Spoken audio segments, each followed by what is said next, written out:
And they said to themselves, well, if I can't have the big dream, the stuff I really want, what I'll do is I'll start going for, you know, a nice enough job, a stable enough family, supportive friends, and maybe some nice stuff to put in the house. And that's all well and good. Those are good goals. Those are honorable goals, that's what you're going to do. They're very responsible goals. The problem with those goals is that your brain has this reaction. Your brain is bored by your goals. And if your brain is bored, the parts of your brain, like the reticular activating system, where the blueprint is actually put down, telling you what is going to be allowed into your realm of focus and what isn't.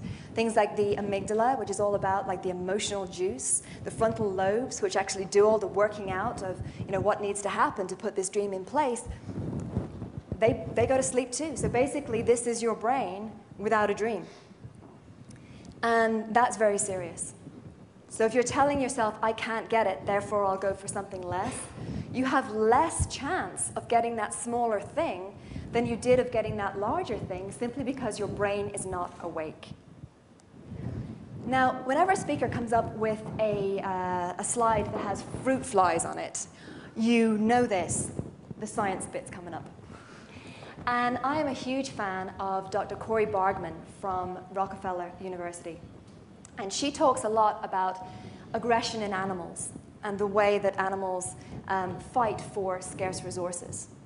So basically, if you have only a small amount of food or a small number of females to mate with, the males are going to fight aggressively until one wins.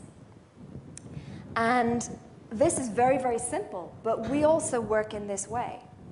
And what's been discovered is that not only do the animals, the fruit flies or other more complex animals, remember this. They remember it because it becomes chemically imprinted.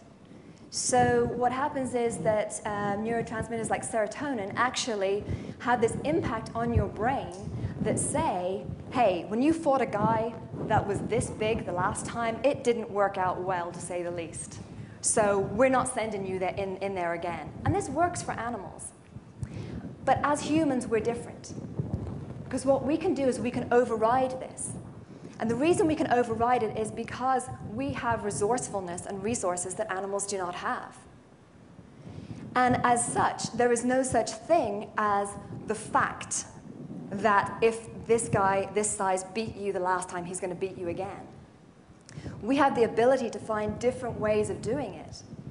However, we are still living under that old-style brain. We still have that old-style brain. So what we want to do is we want to just sit there on our sofas and not go out there and try and get that deal. Because, you know, it feels like this sometimes. You know, you went for that mortgage and, you know, you got bitten in the throat. At least that's how it felt.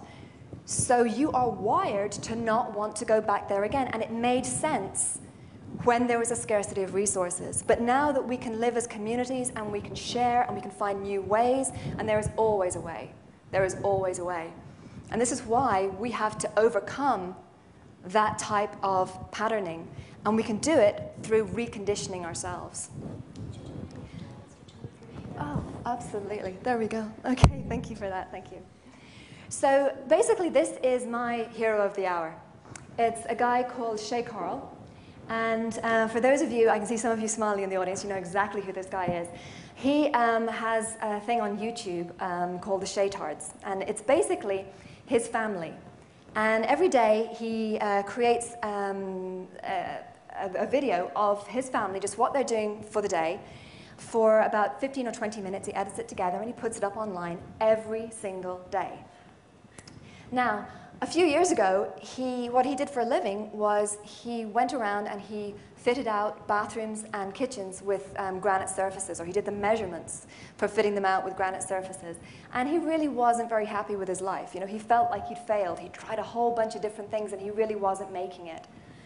And instead of sitting in and saying, well, you know what, I was beaten by just measuring granite counters, and so therefore I'm going to do something less, he just followed his passion. He just said to himself, well, what is it that I really want to do? And in so doing, he managed to create this enormous phenomenon where over 500,000 people every single day check in to see what this gorgeous, extraordinary family are up to. And in so doing, they are shown new levels and new standards for love and family values and just general hilarity and mayhem. And he really serves humanity, I think, by doing this very, very simple thing, this very, very real thing. And now he gets paid. Now he's able to live a kind of lifestyle that he only used to dream about, because by putting them up on YouTube, he gets paid for the advertising that goes along with those videos. And if you think about it, he could not have done this if other people weren't working on his behalf while he was probably sitting there thinking that things weren't working out. So as Shay Carl was sitting on his sofa thinking, what am I going to do? I have this young family, I have these 3 kids, he now has 4. What am I going to do? I'm going to let them down. At that very time, there were people who were developing YouTube into the phenomenon that it is today so that he could, in latter years, go on to do what he now does. So if you're feeling like somehow your life isn't working out and your dream isn't working out, I think it's really helpful to remember that a lot of the work has already been done for you. That already someone has put in the thousands of hours that it has taken to raise that person that you are very soon going to meet and marry. That already people are doing things that I don't know about and you don't know about because they're doing them in their bedrooms and we're going to know about them in a couple of years' time. And somehow that is going to serve you and somehow that is going to be part of your dream.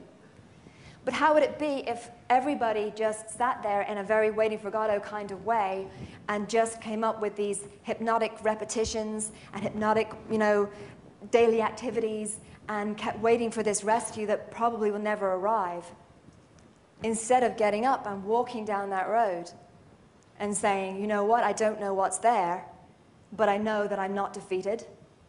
I know that nothing is bigger than me. And I know that the whole universe and everyone in it is conspiring to make my dream come true. Which brings us back to our friend Samuel Beckett. And I just love when he said, ever tried, ever failed, no matter. Try again, fail better.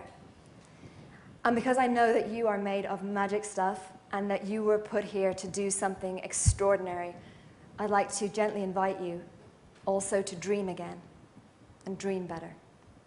Thank you.